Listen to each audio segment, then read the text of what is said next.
walking with Jesus. We weren't talking with our mouths, but telepathically. He showed me this menorah with 7 candles. He pointed out that we were living in the 5th candle at the time. He showed me that he would return on the 7th candle, the last one. He did show me a Bible verse, and it was Ezekiel 7:3. Welcome to God's Voice Daily. I'm your host, Vladimir, and this is the channel where I share daily phone calls with people from around the world who've had real supernatural encounters with Jesus, angels, demons, and everything in between. Some of these calls go on to become full episodes on our main show called God's Voice Today, but here you will hear them raw and unfiltered, just the way they happened. So without any further ado, let's dive into today's featured call. Enjoy.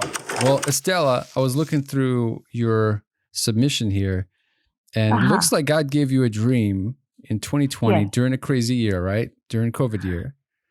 Yes. And he showed you some things. What did he show you? Well, yes. That year, I can't recall the month now, but I went to sleep and I started dreaming. Well, they say that dreams happen before you wake. But anyway, in this dream, I can see myself walking with Jesus. And I think he only wanted me to see what he showed me. So we were walking in this place where it was like there was like a white mist, like cloudy mist on the ground everywhere. So I couldn't see much more than. So we were walking, and I can see some really tall white pillars. That's what I could remember. And all I can see when we were there was a menorah, which is the candle that the Jews use, that they have, right? And it was a really pretty big size menorah.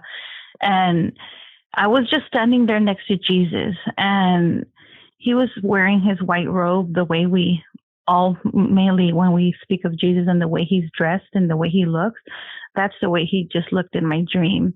And he did have his like wavy hair up to his shoulder, like shoulder length. I couldn't really see his, the main focus wasn't on him, but was on what he wanted to show me. So he showed me this menorah with 7 candles, because I know that the Jews have another menorah with 9 candles, I believe. I really don't know. I never knew much about the menorah. I was born Catholic, and then I went to a Christian church with my dad growing up, and I baptized to the Christian church. And you know, I'm not a Jew here. So when I got this dream, God showed me the 7 candlestick menorah, and he pointed out that we were living in the 5th candle at the time. It was a 5th candle. And then he showed me, we have 2 more, he told me. It's so funny because we weren't talking with our mouths, but telepathically. Like, I've heard a lot of people say the same thing, where you don't talk with your lips. Yeah, it's spirit to spirit. When I had my face-to-face encounter with Jesus in a dream, it was I wouldn't say telepathy. It was more like spirit to spirit. Yes, it is spirit to spirit. Of course, that's how you would say, perfectly said. And he showed me that he would return on the 7th candle, the last one. So we were on the 5th at the time in the year 2020. And I saw that there was only 2 more candles left.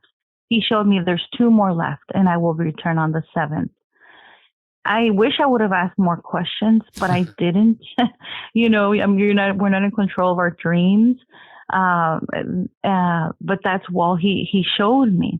So the whole time, I'm missing. Before waking up, he did show me a Bible verse, and it was Ezekiel 7:3. And so I searched. I woke up with that in my mind right away. I woke up and I told my husband, I'm like, oh my goodness, I had a dream of God gave me a really significant dream. I think this really means something. It felt like that in my spirit. You know when you have a dream from God because you don't forget it and it impacts you. It's very different. You just know it. So I told my husband, can we read that Bible verse together because I want to know what it says.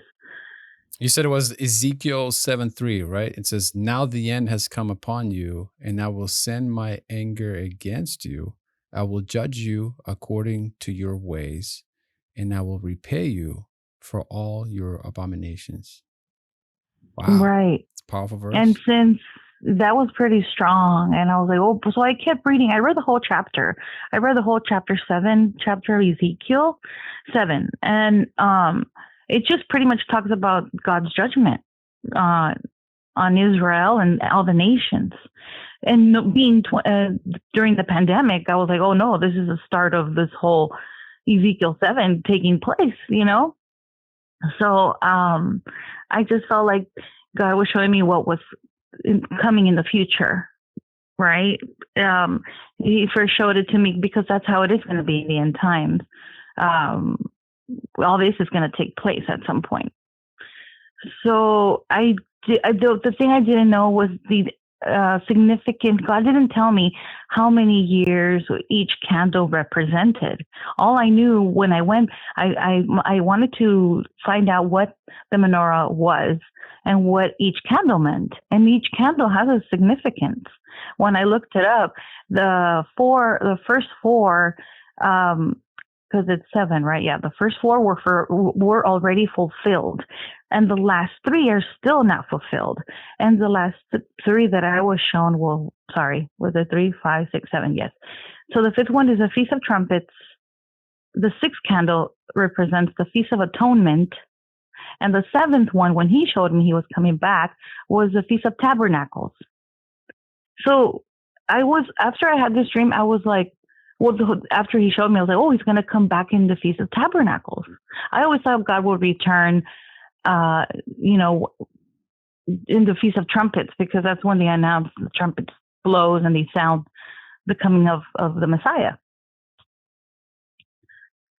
So I thought that after this dream, I was wondering if anyone else had dreams like I did, to see what they would say.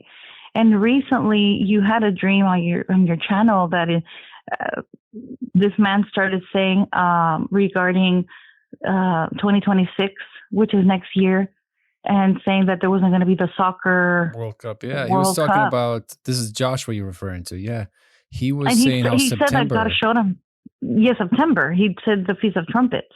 So that caught my attention, being that he said that God showed him that he would come back in the Feast of Trumpets, and then he would return 7 years later in the Feast of Atonement. If I can recall, that's what he mentioned. That's what this man said and shared with you.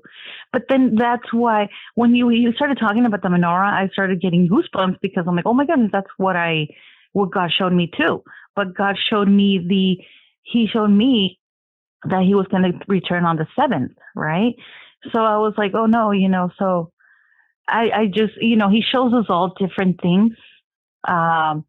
But I thought, okay, then what? Then I started analyzing my dream, and then I realized that perhaps I thought God that's the millennium, when he's going to come after the 7 years of the one after the tribulation is over.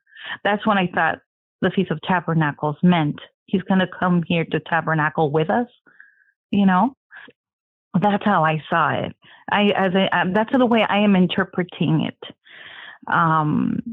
So, I mean, that's what God showed me, and God only knows, but it's very intriguing how he said that he had this vision, and he said that God told him, and that he would return on those 2 days. Estela, am I saying right? Estela? Cool name, by the way. Yes, Estela. Beautiful thank name. you. I was named after my grandmother. It's actually cool. Maria Estela. Maria Estela is my full name, but I go by Estela. There's too many Marias in the world. Well, the way you say it, you definitely have some Spanish background, right? Yes, of course. Yes, we're Spanish. Oh, that's awesome. Well, you said about the menorah. We're living the 5th candle. So the 5th candle was not fulfilled yet, right? According to the dream? According to the dream, it has not been. Well, in 2020, So now maybe we're 5 years later. 5 years later now, I feel like we're probably not there anymore at the fifth. Well, who knows? If this is the year that God comes back, right. Interesting. It's going to be the Feast of Trumpets if it does occur. But you know what's so funny, that I just heard another lady's dream, just to share really quickly.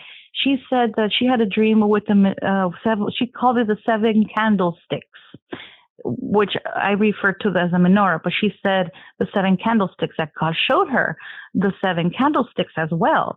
But what she saw a year later, after my year, I had my dream in 2020. She had hers in 2021. God also showed her 2 candles, the 7, full of fire. And she says that when the fire came down, there was only 1.5 left. So the if there's 2 left, I saw 2. He told me 2.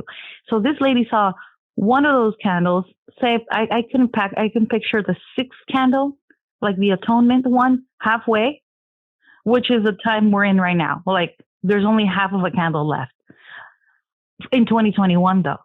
Now we're in 2025.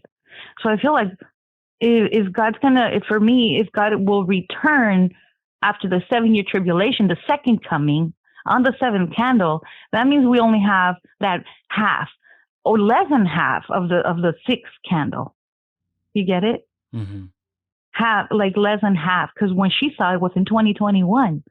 I'm just trying to connect it to my dream and connect these other people's dreams to the one God give to me. And it's only been two dreams, and the third one actually, and that's all I've heard to this point, where this lady also had a dream of the rapture. She did mention the rapture, and it was a feast of tabernacles. The time that God showed me He will come back, the 7th one, she mentioned that it was a feast of tabernacles when the rapture had occurred. That's what she was shown. So I mean, it's what I found interesting, that God was showing us a menorah. And after praying about this dream, I felt like God put it in my spirit that is the menorah is like a calendar. He's always used throughout time. Now, throughout time, since the menorah was made, created, and I believe the menorah was probably created around the time of Moses. I don't, because I'm going blank now, but so that is a calendar that has repeated itself over time, because these feasts occur over every year. So since the time, since it was created, before He came into this earth, after He came into this earth and fulfilled what He did for us, and now the time that before he takes us up in the rapture. So, yeah, I'm amazed at how God has shown us, a few people, the menorah that I've seen, that I've heard about other people having these dreams as well. Yeah, powerful dream. I mean, it's hard to make something like that up, especially when you get the verse Ezekiel 7:3. That's a powerful back one. it up. Yeah, to back it up. And then menorah, you not having a Jewish background, not know much about the menorah. Powerful stuff. Well, Estela, thank you so much for calling in, sharing your testimony. We'll put it out there, yes, and course. I'm sure it'll Thank be a confirmation to some. Curious to see what people will say in the comments, but my goodness, sounds like we're close. Timing. Yes, I feel like I know. It's sounds like we're close, because I feel like a lot of people feel it in their spirit, and knowing what's happening right now in the world as well. Yeah, we're living in it right now ourselves. Joshua says it could be as soon as September. I don't know how I feel about that, but man, that'd be cool. I'm ready. I know, it's like, yes, it's scary. It's a beautiful thing to think about, but at the same time, scary, because it's going to change everything, and horrible things will happen on the beautiful day as well. It's a lot to take in as humans, when it's all supernatural for us. We're not. When it has to do with supernatural things, it's hard on humans, because we're human. Yeah. Well, if you But think about of it, course, tomorrow is not promised to anybody. So I think of it's always course, healthy to live with that kind of mindset, knowing that today could be your last day. I mean, all you're that is promised very is true. right now. Like, a minute ago Exactly. is gone. You can't take it back. Yes, Next minute is not promised. So all you have is it's not now. right. And when you live in that kind of awareness that all you have is right now, it gives you a different kind of urgency, right? Keeps It you on does. It a narrow does. path. But when you feel like you have forever, it's kind of like when you have a project without a deadline, you waste a lot of time. But when you have a clear target, you know that today is all you have is right now. You don't waste time. You're a You lot don't more waste time, intentional. correct? Right. You don't waste Yeah. time. Well, Well, it speaking was, of time, yeah, a blast. Yes. I know, speaking, right? Our time, it runs no, by pretty it's quickly here. perfect. No, appreciate you so much calling in. This was awesome. If you don't mind me Thank sharing you, this, of I'd love to share course. this with everyone. Of And course, that's fine. If God put it in my heart to share, it's for all of us. We need to share God's word and His timing, and He's sharing it and pouring out His Spirit, like He said and He promised. that's right. Estela, thank you so much. Appreciate it. Thank you so much. Talk God bless. soon. God bless. Bye bye. Hey, if this story moved you, there is definitely more. Every day, someone new shares their supernatural encounter with Jesus. So hit subscribe right now and don't miss what's coming up next. And if you're ready for another powerful supernatural testimony, tap the next video on your screen right now, and I'll see you there.